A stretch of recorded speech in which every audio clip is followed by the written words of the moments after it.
Okay, I want to get into a few. When we're out in the community, we sometimes engage in debates with the community about how we're doing our jobs, whether we're doing it appropriately. And a lot of this is about learning, what should we advocate for and how should we advocate for it? How do you do this work? And so I want to raise an issue with you, and you tell me what you think.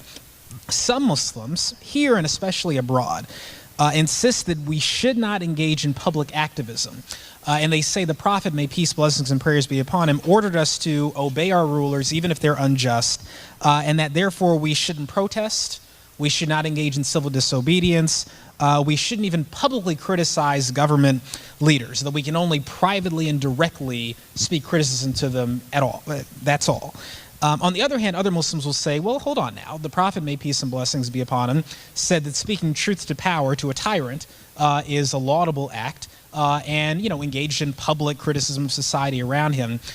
Can you address that issue for us? How do we reconcile those perspectives? What's the truth of this matter? Okay, so let me take a step back. If some of you are wondering what all of this is about, in our prophetic traditions, in the hadith literature, there are dozens of traditions.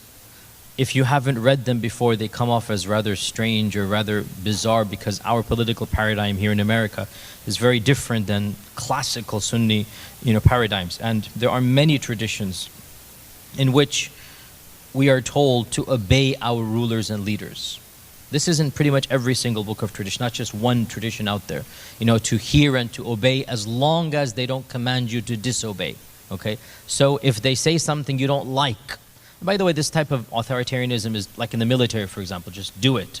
Okay, just follow orders unless the hadith says they tell you to do something that is unethical. So for example, drink or, murder, something that's unethical, then obviously. But otherwise, if it's something that you just don't like to do, then the prophetic tradition says, even if you don't like your ruler, even if he's doing wrong, even if he's beating your back, there's a tradition in Sahih Muslim, even if he's beating your back and taxing you to a high rate, still obey the ruler. Now, these traditions, first and foremost, they do exist, let's be honest, and they're in all the books of tradition, and they have influenced Sunni political thought by and large. Without getting into the fact that, well, even in classical Sunni, well, actually, let me just briefly say, that's one school within Sunnism. It's not the only school, and Sunnism isn't also the only school of Islam. But even within Sunni Islam, there have always been dissenting voices. We only need to look at the early companion Abdullah ibn Zubayr and how he interacted with the Umayyad rule and how he viewed the dictatorship or the kingship that began.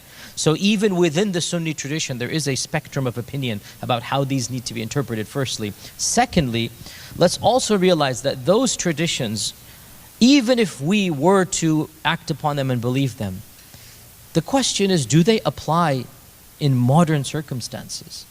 I mean, can authoritarian, without mentioning country names, because I don't want to, there's no need to mention country names, but can authoritarian dictatorships, can brutal tyrants who do not themselves respect the Sharia, then expect others to invoke the Sharia to respect them?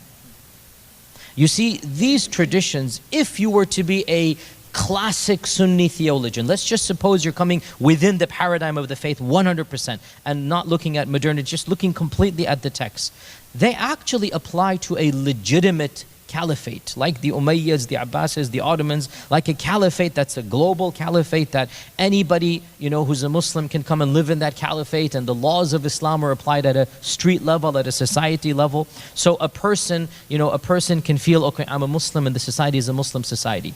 There is no such modern caliphate anymore, and no scholar agrees that ISIS is a caliphate, or it's even gone anyway now. Anyway, the point is that these traditions, if we wish to apply them, they would apply to the Abbasids, let's say, okay?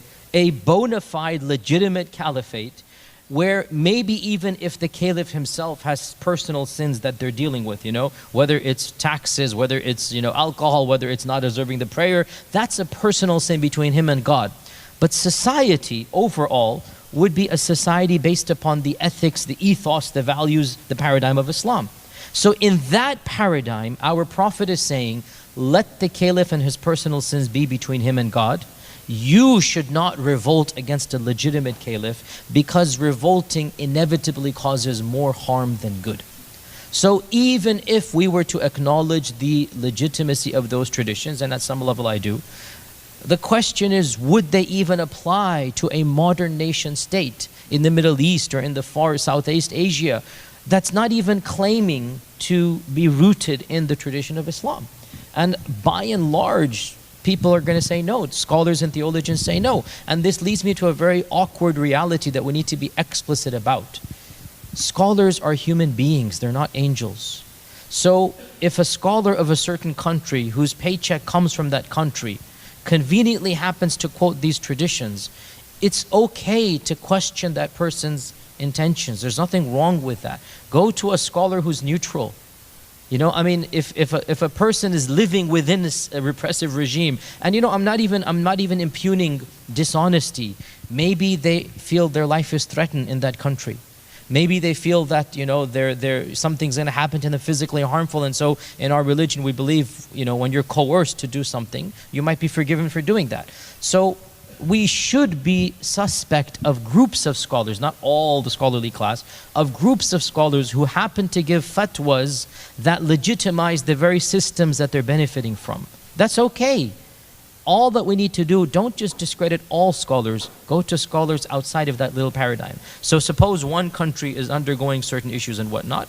Okay, we can ask the scholars of that country, but let's ask also the neighboring scholars as well. Let's ask scholars of other countries as well what they say. Is there legitimacy to this or not? And I need to say also one thing which is very, very awkward. I'm not going to answer it even. I'm simply going to ask it and for us to think about. Hindsight is 2020. Let's be very honest and ask ourselves, it's now the end of 2018. If we knew now, if we knew in 2010 what we know now, would we have encouraged the uprisings across the Middle East? I'm not even going to answer that question because it's very emotional. I know some of you have lost loved ones. I know your families are disrupted. Some of you are in this room because of what happened. You're refugees here, I met some of you. I mean, meaning you came. So, emotionalism is a human, it's natural. If we knew then what we know now, would we have supported a Syrian uprising, an Egyptian uprising, a Libyan uprising? I mean, we ask this question of Iraq all the time, and it's very easy to answer because America invaded Iraq. And we say, oh, was it worth it to invade Iraq? And pretty much every person in the audience says, of course it was, and we shouldn't have invaded. And obviously it's a no-brainer. Okay, fair enough. Of course I believe that as well. Frankly, the sanctions, everything. I mean, the reality is, we don't like to say this, but the Iraq of the 70s and 80s, by and large, was a flourishing country compared to the Iraq of the 90s and 2000s and currently, right? Under a brutal dictator, the country and its people, by and large, lived a standard of living that is gone now, okay? Hindsight is 2020. Syria. I'm not even going to answer the question because I'm not Syrian. I don't want to insult any Syrians in the audience. I'm not even going to answer the question. So here is where, even if the legitimacy of those traditions is not applied, perhaps the wisdom needs to be thought about. Even if we don't believe that those prophetic traditions are theologically applicable upon the Syrian regime, the Egyptian regime, which I don't, by the way. As a theologian, I don't believe you can quote the prophetic traditions in those instances because these people don't respect the Sharia such that the Sharia should then respect them back. They're not invoking the Sharia, so the Sharia doesn't apply upon them, right? Nonetheless, there is a prophetic wisdom.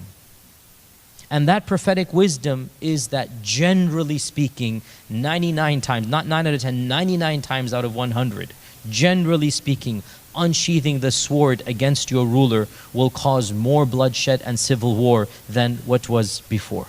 This is the general rule. Now, that 1 time out of 100 that is not the rule, is it worth it? Is it worth the risk? That's the question in every single situation we need to ask ourselves. But this also explains why some theologians, see, and again, I mean, I studied at a very conservative seminary in Medina, and I know almost all of my teachers, by and large, would be opposed to the type of revolutionary tactics that are taking place across the Middle East that are not happening in the country I study in, which is Saudi Arabia. And I like to say this for the record. I believe most of my teachers were sincere. They weren't saying this because of the power of money, because they were greedy. They genuinely believe. It's not as if they love status quo. That's the point a lot of people don't understand. It's not as if they are sympathetic to the ruling family. It's not as if they're lackeys. No. It's that they genuinely believe that the turmoil and potential civil war that will be created will be infinitely worse than status quo. It's not that they love status quo. It's that they're worried that the alternative will be infinitely worse.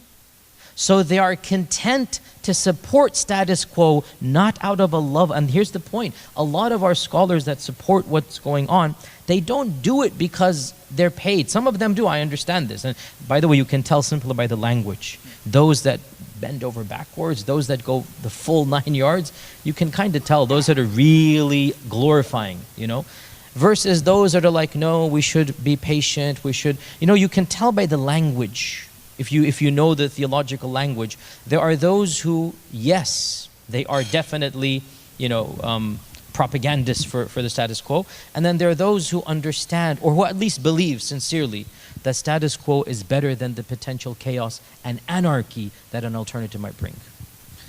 Thank you.